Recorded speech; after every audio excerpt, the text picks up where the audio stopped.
Chapter 1. The Soul of New Orleans.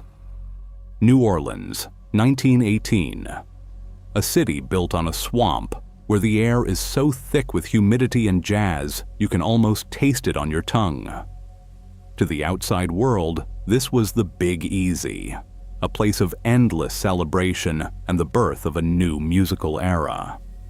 But if you stepped away from the bright lights of Canal Street into the narrow, gas-lit alleys of the French Quarter, the music faded, and in that silence, a different kind of rhythm was taking shape, a rhythm of pure, unadulterated terror. Imagine it is 2 a.m. The city is breathing heavily in its sleep. You've just finished a long shift at your family shop. You lock the heavy front door, slide the iron bolt, and check on your sleeping children one last time. You feel safe. But in 1918, safety in New Orleans was a lethal illusion. While the city slept, a shadow was moving through the backyards. This man didn't pick locks. He didn't break windows. He carried a heavy wood chisel and the patience of a predator. He would find your back door, and with surgical precision, he would begin to shave the wood, inch by inch, until a single panel fell away. No noise, just a dark hole large enough for a hand to reach through and unlock your world from the inside. For 18 months, this faceless shadow turned New Orleans into a slaughterhouse. The newspapers called him the Axeman. He wasn't just a murderer. He was a demon who played a psychological game with an entire city, a game where the only rule was to dance or die. Chapter 2. The Italian Grocery Bloodline. To understand why the Axeman was so successful, we must look at his chosen prey. At the turn of the century, New Orleans was a magnet for Italian immigrants, mostly from Sicily. They were hard-working people who built their lives from nothing. Their primary business? Small, family-owned grocery stores.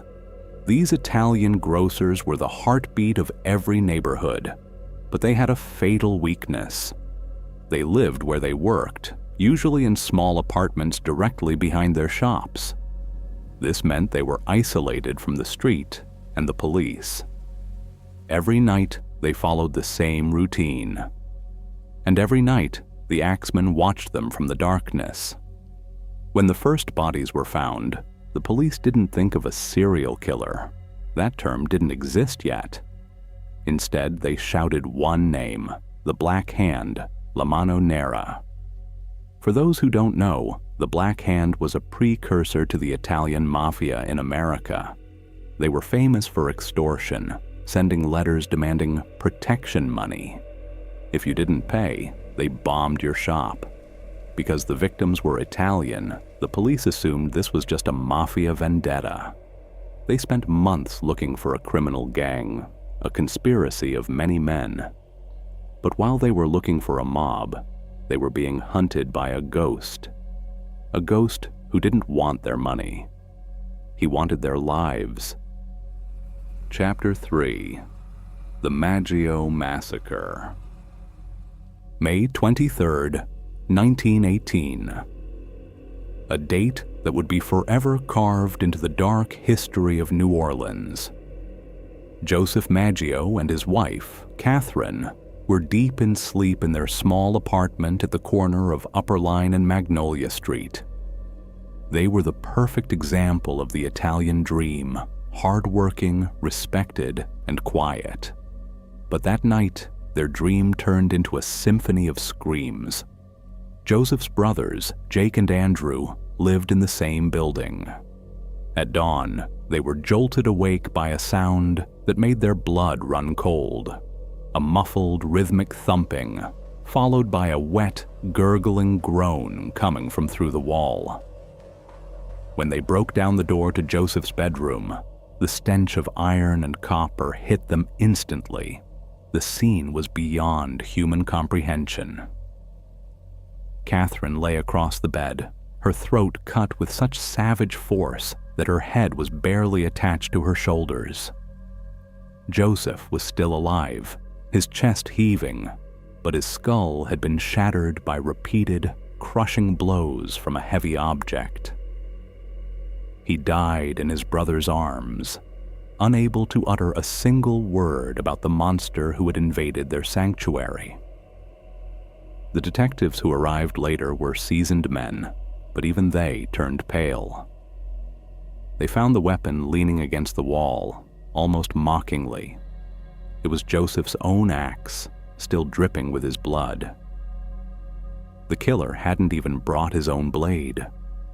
He had found it in the backyard, used it, and left it as a trophy. But the most terrifying detail was waiting outside. On the sidewalk, scrawled in white chalk, were the words, "Mrs. Maggio will sit up tonight. Just write Mrs. Maggio." A riddle written by a demon. Chapter 4. Anatomy of the Entry. As the investigation into the Maggio murders stalled, a terrifying pattern began to emerge. The police realized they weren't dealing with a common burglar. They were dealing with someone who understood the architecture of New Orleans homes better than the people who built them. Most of these grocery stores had back doors made of heavy cypress wood, divided into sections called panels, or panels of the door. The axeman's primary tool wasn't the axe. It was a wood chisel. He would spend hours in the dark, silent and invisible, slowly shaving away the wood around the door panel. He didn't rush. He worked with the precision of a master carpenter. Once the panel was loose, he would slide it out, creating a perfect rectangular hole. This allowed him to reach inside, turn the deadbolt, and walk in without ever making a sound that would wake a sleeping family. Think about the level of focus required for this. The killer sat inches away from his victims while they breathed in their sleep, separated only by a thin piece of wood. He was listening to them. He was waiting for the exact moment their sleep was deepest. This wasn't just murder. It was a ritual of invasion. He didn't just want to kill. He wanted to prove that no lock, no door, and no wall could keep him out. He was the master of the house, and the residents were merely guests in his house of death. Chapter 5. The Demon's Letter. March 13th, 1919. The city of New Orleans was beginning to breathe again. The attacks had stopped for months. People were starting to leave their back doors unlocked. They thought the shadow had finally retreated into the swamps. But they were wrong.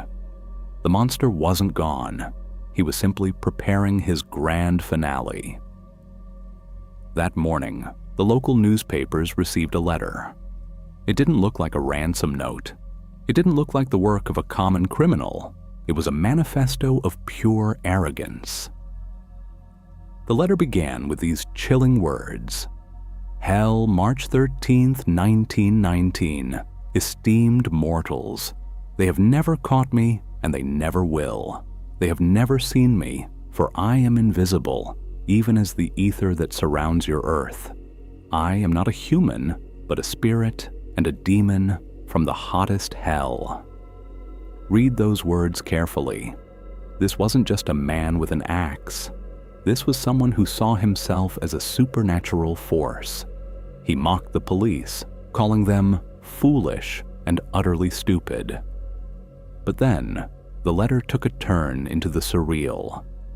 The writer claimed to be a great lover of jazz music. He claimed that the sound of a trumpet or a saxophone was the only thing that could soothe his dark soul. And then he presented the city with a deal. A deal written in blood. Chapter 6. The Jazz Ultimatum. The ultimatum was simple, yet terrifyingly bizarre. The Axeman promised that on the following Tuesday night, he would pass over New Orleans again. He swore by all the devils in the nether regions that every person would be spared in whose house a jazz band was in full swing at the time. But for those who kept their homes silent, for those who didn't play the music he loved, for them, there would be no mercy. The axe would find them. Think about the psychological impact of this. An entire American metropolis was told to dance for their lives. On that Tuesday, New Orleans didn't hide in silence. It exploded with noise. Every phonograph was turned to its limit. Professional bands played in private living rooms. Even the restaurants were overflowing with people who were literally dancing to stay alive. It was a night of hysterical celebration. People weren't laughing because they were happy. They were laughing because they were terrified. They were building a wall of sound to keep the demon away. And it worked. Not a single person met their end that night. The Axeman had achieved total control. He had forced a city to play his favorite music, turning every citizen into an unwilling performer in his twisted theater. He had won. He didn't need to strike. He had already conquered their souls. Chapter 7: The Last Victim and the Lady in Black. After the Jazz Night of March 1919, the city of New Orleans began to believe they had won. But the Axeman wasn't finished. He had one last shadow to cast. In October 1919, he struck for the final time. The victim was Mike Pepitone. Just like the others, he was a grocer. Just like the others, his back door was carved open with a chisel.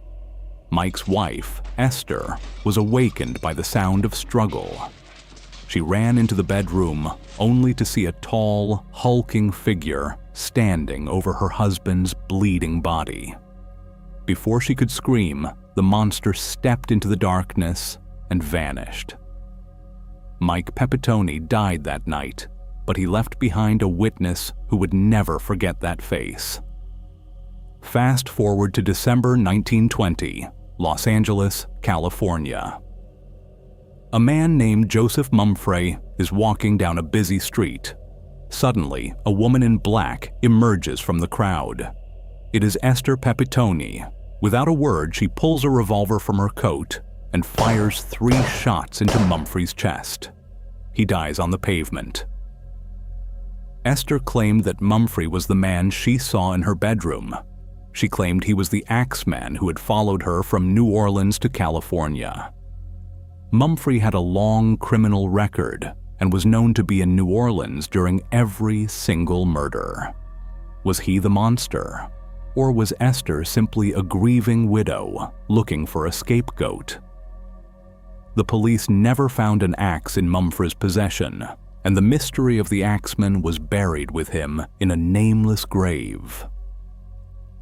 Chapter 8: Epilogue: The Shadow of the Axe.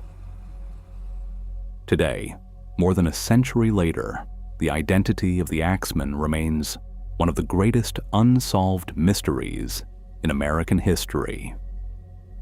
Was he a man, a demon, or a manifestation of the city's own inner darkness? If you walk through the French Quarter today, you can still find old wooden doors with strange rectangular scars, panels that were replaced 100 years ago. They are silent reminders of the nights when the Big Easy lived in total silence, listening for the sound of a chisel. The Axeman taught New Orleans a lesson that it never forgot, that terror has a rhythm, and fear can be outplayed by music. He turned every citizen into a performer, and every home into a stage. Whether he was Joseph Mumfre or a nameless spirit from the hottest hell, he achieved immortality. He became the ghost of the Jazz Age. Thank you for walking through the shadows with me today. If you enjoyed this deep dive into the darker side of history, make sure to hit that subscribe button and turn on notifications. The world is full of secrets, and some of them are still waiting in the dark.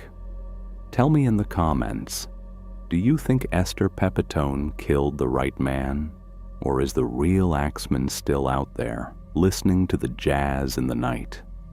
Stay safe, keep your doors locked, and as always, keep the music playing.